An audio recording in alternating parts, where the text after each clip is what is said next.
All right, y'all. Welcome to this duo live Unicorn Millionaire Podcast episode recording. The reason I want to do an IG live about using debt for your early retirement plan is because I've done a big pivot thanks to my email coach, Kirsten Roldan, where if you've been following me, you know that I have been saying that I work with six-figure earners and I help them get on track to building wealth and investing so that they can get on track to making 30K plus in passive income a year. But even then, I've realized that six-figure earners have debt, and debt is a huge problem for a lot of us first gens. There's a lot of stigma around debt, a lot of fear around debt, and a lot of unawareness about how to leverage debt to retire early. So that's what I wanted to talk about. I also just did an amazing Bankrate interview where Bankrate is an online publication that talks all about money, and they hit me up because I've talked openly about how I leverage debt to grow my business, and I had an amazing interview with them. So I'm going to answer some of the questions that they asked me. But if you're joining live on Instagram, feel free to put any questions you have about debt payoff in the chat. So see, the first question that they asked me was, why do you think people may be reluctant to use debt to build wealth? And that immediately brought me to how I was raised as a first-gen Mexican immigrant. I was born in Mexico at age 3, immigrated to rural Washington state, and I was raised to believe that debt was bad, it was evil, and it was a moral failure on your part if you had debt, which can't be farther from the truth.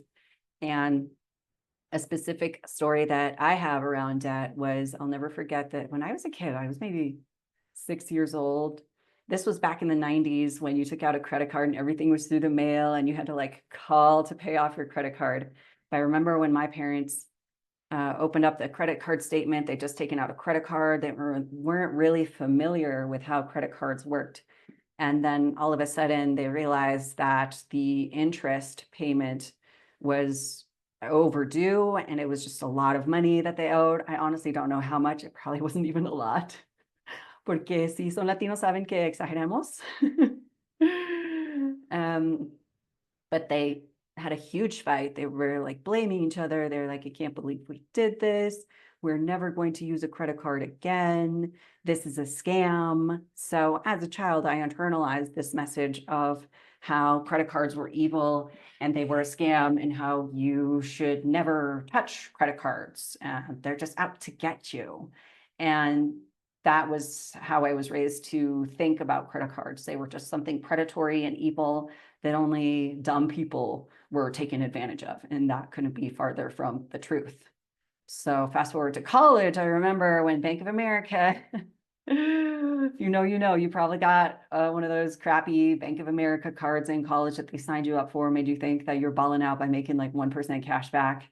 And I remember having the conversation, taking out my first credit card, talking with my mom. She was like, oh my God, it's a big deal.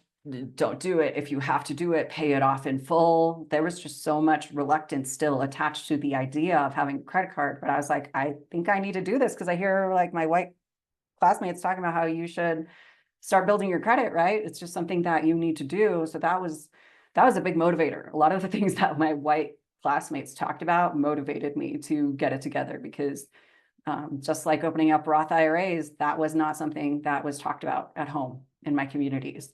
But I'm so glad that I did listen to them because thanks to that, I was able to leverage credit cards, leverage debt, and max out my Roth IRA for the past 7 years. As somebody who's never made more than 45K, I've just celebrated hitting 200K in net worth, thanks to most of that money being invested, while also being open about carrying 12K in business credit card debt, right? So I think a lot of people are reluctant to use debt to build wealth because of all the shame and lack of awareness about how debt can actually be a tool. It can be part of your wealth building equation, but it can't be the equation.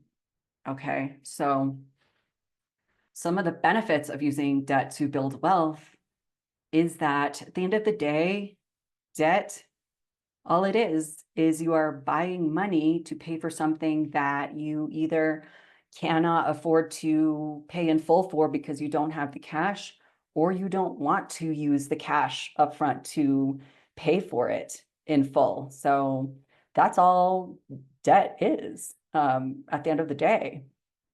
But I think that people attach too much emotional value and make it about them because of what we hear in society about how debt is bad. And you see those commercials of all these companies and stressed people sitting at their desks with their hands on their heads who are just faced with a crushing amount of debt and don't know what to do about it. There's just this heavy weight energy on top of just the word associated with debt that it's time for us to start removing and shedding. Because millionaires go into debt all the time. Billionaires go into debt. Millionaires take out mortgages to buy houses, even though they could afford to pay for these houses upfront in full, sell some stock, dip into their bank accounts and buy houses, but they don't because they know how to make their money grow in the meantime that they take out this debt for a low cost. Like the point of having a good credit score is so that you can buy money for a cheaper rate, right? The lower your interest rate is, the cheaper the money is that you're borrowing. So it's time for you to be intentional about, okay, if I'm buying money for this amount of time at this interest rate, that is the price every day that I'm paying for this money. But while I wait, let me go and grow this money, build a business, invest in the stock market instead. And that's a case-by-case basis. If you have a lot of crushing debt, I don't recommend that you invest in the stock market in order to pay off your debt, because the stock market can go up by 20% in a year. It can go down by 20% in a year. So it is way too volatile to depend on the stock market completely in order to pay off your debt. I will say, though, that if you've already been investing in the stock market, it can be a tool for you to crush your debt. I will never forget that I had a 6-month money coaching client come to me weighed down by $30,000 in credit card debt. And she was very nervous to work with me because her family had been fucked over by a financial advisor before that took advantage of them.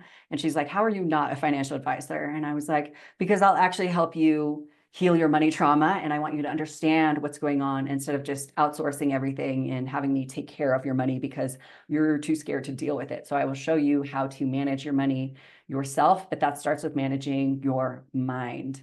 I do a lot of inner healing work with clients. One of my clients, Melissa, was like, I had no idea how much inner healing work is involved in your coaching. And it's blown my mind, but the growth has been wild. Like, yeah, I'm not here to just help you buy and sell stock and day trade and open accounts. Yes, we do all that, but we also heal your money wounds and address what it is you actually want with your life instead of just doing the things that you think you should do with your money. I'm not here to help you buy a house if you don't want to buy a house, if it's just something that your parents told you you should want for yourself. So we're going to go in and see what you actually want for your life and what you want to actually use your money for, use your stock for, and use your debt for, and how we can pay off your debt. So there's a lot of heaviness associated with money, and that is one of the heaviest things. Yeah, it's one of the heaviest like money sections, right, that I've been faced with. But I'm so used to talking about money that I'm not scared to talk about it. We have to talk about it. Because if you're too scared to pay off your debt, that only benefits lenders. Lenders profit off of your inaction because every day you're not paying off your debt, that is more money in lenders' pockets, whether it's student loan companies, whether it's credit card companies that you're not paying off in full. That is their business model. They benefit off of people's shame and inaction. So feel free to put your debt payoff questions in the chat, and I got more questions that I can answer. Right. So what are some do's and don'ts of using debt to build wealth? In terms of don't just take out debt because you feel like it's a last resort.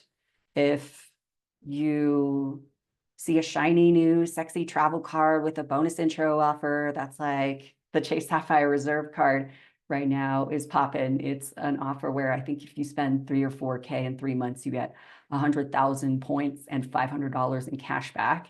And that offer is good for people who pay off their cards in full or are very close to it.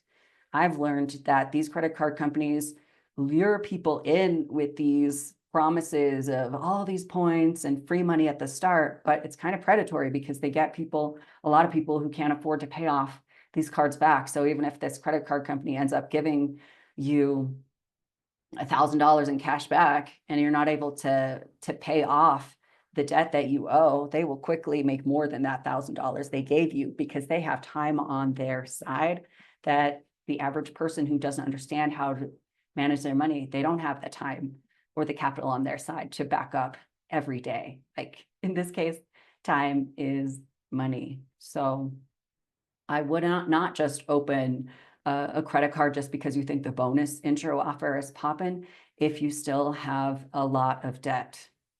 That's something I would not do. If you are close to debt payoff or able to pay off your cards in full, then I would definitely jump on these travel cards. But these sexy travel cards usually have higher APRs. They charge more for you to borrow money from them because they have those juicy perks like the airport lounge access, right? So it's a trade-off.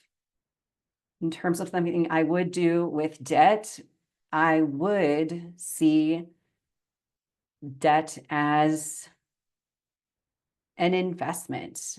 Speaking from personal experience, I learned to get into debt for the first time as a full-time business owner. When I quit my job in 2020, I quit my 45K stockbroker job. I moved to Playa del Carmen. It was COVID because I was like starting an online MBA program and I did not want to pay ghetto rent when I was in grad school. And I was like, I am a dual Mexican-American citizen. Let me move to Playa del Carmen and get my MBA and pay $300 or $400 in rent and live by the beach and start growing my business. But at the time I had no idea I would end up being a full-time business owner 5 years later, still with my own podcast that has reached over 122 episodes and made over 240K in sales at this point. And it's just wild.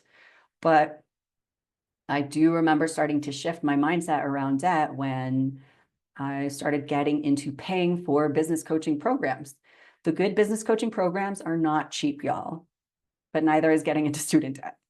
And I think paying for coaching programs, I've always made my investment back every time I've done it because I show up and do the work and I don't put it all on my coaches. I listen to what they do and I implement. Yes, I've made mistakes and I've ignored their advice, but that's my fault. It's not on them.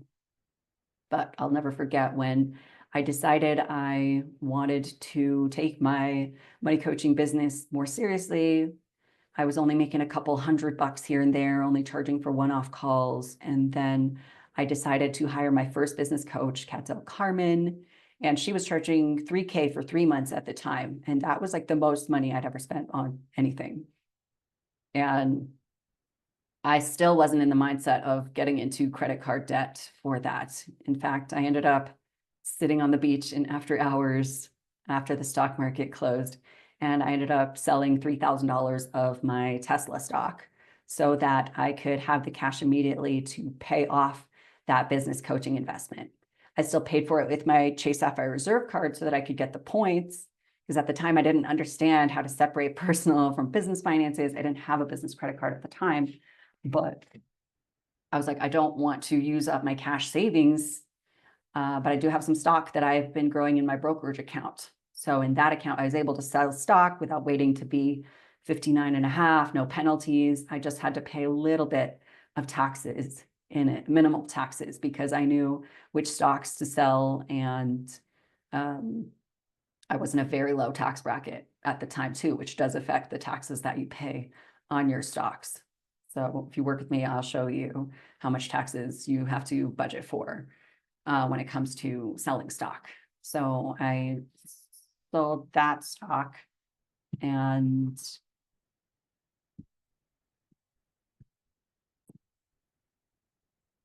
so I sold that stock and I ended up paying my credit card off immediately from the proceeds of that stock sale. And then I ended up doing the work in that coaching program and made double my investment back. I paid $3K, and then after just a month of working with Kat, and it was a 3-month program, the first month I made $7,500 because I scaled up from just doing measly little one-off calls here and then to only offering a 3-month package for only $1,500. And I immediately signed 5 clients because I showed up, I did live, I told people who I was, how I helped them. And yeah, I signed 5 clients right away. I had already built a following on Instagram as a storyteller, but I'd posted so many free stories, free content that I'd already built that trust. So it was easy for me to sign those first clients initially and make back my investment. And then I think that was when I was like, dang, I really can make money with my own business and not working for somebody else. And then the more I got into coaching, the more these programs started getting more expensive, but I didn't let that stop me. I ended up then investing in a mastermind that was $10,000 for 6 months, which again was the most I'd ever paid for anything. But this time, after being exposed to lots of other business owners and networking with them and seeing how they use business credit cards and separated their personal finances from their business finances and used their different tax IDs to open up these business credit cards to protect their social security numbers so that if they took out debt, it wouldn't ding their credit scores. That really was like a mind-blowing moment for me where I was like, oh, you can separate these things and it's good for you so that you can protect your personal credit score. You can invest for your business and separate these things. And that was a huge light bulb moment for me when I realized that. And so when it came to this 10K business coaching program, that's when the first time I said, okay, I'm going to put this on a business credit card. I ended up having to call to raise my credit limit for it because I think at the time the Chase Ink Biz credit limit I had was like 6K or something. So I negotiated, I called Chase and I was like, can I raise it to 20K? And then they ended up giving me like 15K. So that's a hack that I have is if you want to raise your credit limit, just overshoot. The worst they can say is no. And then I'm not going to lie, I was nervous because that was the most I'd ever spent on anything, but I just kept telling myself that I was able to double my coaching investment when I made the 3K investment and turn that into over 7K in sales. I can do the same thing again this time. And I built that self-trust poco a poco.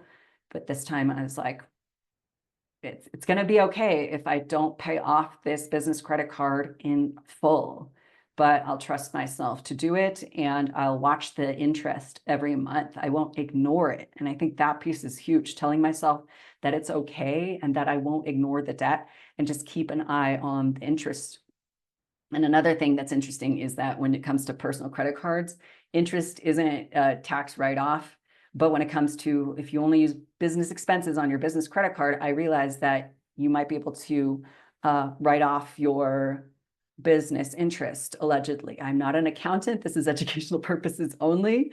But that was something that also helped motivate me to seek comfort in leveraging debt as a business owner in order to build wealth and scale without having to deplete my savings, without having to dip into my retirement, which I think is a huge mistake that a lot of people make, is that they feel shame around debt or they don't understand how to leverage debt. So they end up pulling tens of thousands of dollars from their retirement, from their 401ks to pay for an emergency, to fund a business. And that is something that I would never, ever do, because you're essentially sabotaging your retirement by dipping into your retirement savings.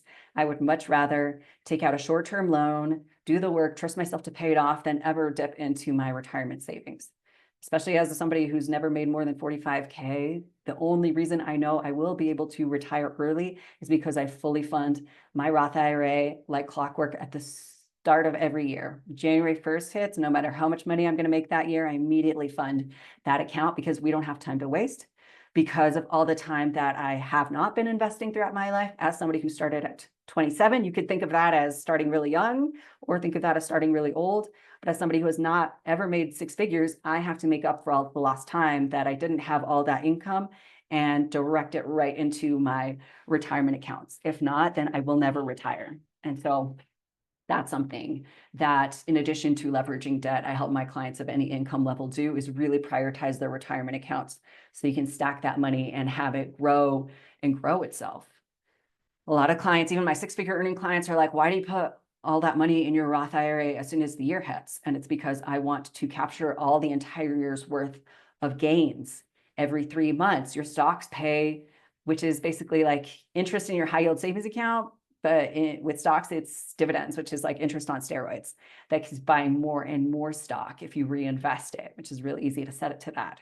So catch me never waiting until December 31st or worse, tax time of next year to fund my Roth IRA when I could have done it months in advance and captured the entire year's worth of gains. Because when it comes to stocks, you get those guaranteed dividend payouts every 3 months in addition to the growth that the stocks make. So why would you miss out on the dividends? It's a no-brainer for me. So yeah, that is how I leverage debt to retire early. I don't shame myself, but I don't ignore it either. Flash forward to now, I am currently in about 12K of business credit card debt with the Capital One Spark card that I took out way back in September of last year. So it's been almost a year. And yes, I've paid off the minimums. I've paid off my other credit cards here and there, a couple hundred here and there, but I have not paid off that Capital One card. I have not paid off the 12K in debt, even though I could today, because I don't treat my business credit cards like personal credit cards. My personal credit cards, I pay them off in full every month like clockwork. I don't owe those companies a dime in interest. But on the business side, I've leveraged the 12K in debt. I've spent thousands of dollars in business coaching programs, in an email marketing program that helped me already make, last year, as soon as I took out that Capital One card, I made 18K in sales. The next month, I put them in my high yield savings account. So that money makes more and more interest. Just last month, I made like $63 in interest in my high yield savings account. And then at the start of Q1, I actually have a podcast episode on how I created $30,000 in sales in Q1 on my Unicorn Millionaire podcast. And so I still have some cash savings from that. And I thought about paying off my Capital One card in full because it was an ego thing, because I didn't feel comfortable. And I'll be straight up, I don't feel 100% comfortable with that 12K sitting in there. It's kind of like poking me in the face, and your brain is going to say crappy things to you. And it's normal, but I've learned to just observe my brain. And this is something I help all my clients do. Just because your brain tells you should do something doesn't mean you should do it. You need to be intentional with your money, with your cash budgeting, and with your debt as well too. So whenever my brain tells me, Charly, you have that 12K in debt, you're a fraud. How dare you have debt as a money coach when you're helping people crush their debt? I just respond and tell myself, no, I'm leveraging that debt. It's thanks to me not having to pay off that debt now that I could put 7K in my Roth IRA on January 1st. It's so that I could put 6K in my Roth 401k, because I'm not just here to put money in one investment account. I'm here to max out all my investment accounts.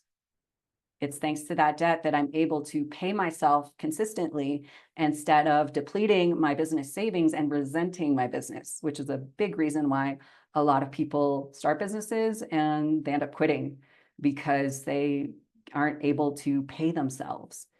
In order to have a business, you need to make money and you need to pay yourself. If not, you will burn out and stop doing what it is you love. That is a big reason why I believe I'm still here 5 years later and still am out here traveling the world off of my business income while also investing for retirement, because I allow myself to leverage debt instead of stigmatizing myself for it. Because I know millionaires also take out debt. They're also leveraging it.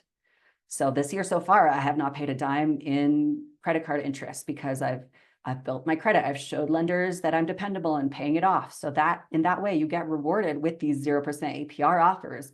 But it's not an excuse to just fuck around and fuck off and ignore your debt. I still think about that debt every day. And come September, you best believe I will be starting to aggressively pay off that debt. Come September, when that 0% APR on my 12K of debt turns to 26% APR, I'm going to be putting that money in my debt payoff calculator, and I'm going to be putting thousands of dollars toward that debt instead of just paying off the minimum, because being intentional with my debt payoff is part of my early retirement plan. And that is something that I help all my clients do. I have clients of all income levels, whether you're making 50K or 300K, leverage debt, but also pay it off and not ignore it.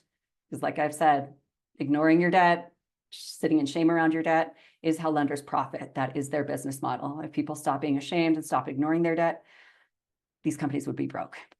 So let me know if you have any questions in the chat. It's cutting out, lagging. Oh, I'm sorry about that. I'm also recording this on Zoom too, so that might be why. Yeah, I've dropped a lot of gems in this episode. If you want more money gems directly to your inbox, sign up for my email list. It's the Crush Debt Retire Early emails. I send a lot of emails and they're really good. My unsubscribe rate is insanely low because my emails are so good and juicy. So get those emails. And if you want to work with me, I am taking one-on-one money coaching clients for my 6-month money coaching program. Coaching includes 12 bi-weekly calls. We meet every 2 weeks for 60 minutes where we take action. We open accounts. We look at your 401k, get you to understand what you're actually investing in, buy and sell stock. The other day, I helped a client buy $6,000 of stock in just a few minutes and help her understand what she was doing too. I want you to really understand what you're doing. You also get access to my exclusive money coaching curriculum with videos on savings, budgeting, investing, diversifying income streams, and mindset work that's really important for you to do the healing work in order to make these money moves. We got to heal our money wounds and decide to do things differently and break cycles. You also get access to daily messaging support where you can ask me any questions in between our calls too. So a lot of clients love that they can ask me questions instead of waiting till the next call to answer anything from like, which credit card should I open to what is an expense ratio of a stock. So if you're interested in working with me, book a call at the link in my bio and I'll see you there. All right, y'all, have a good day.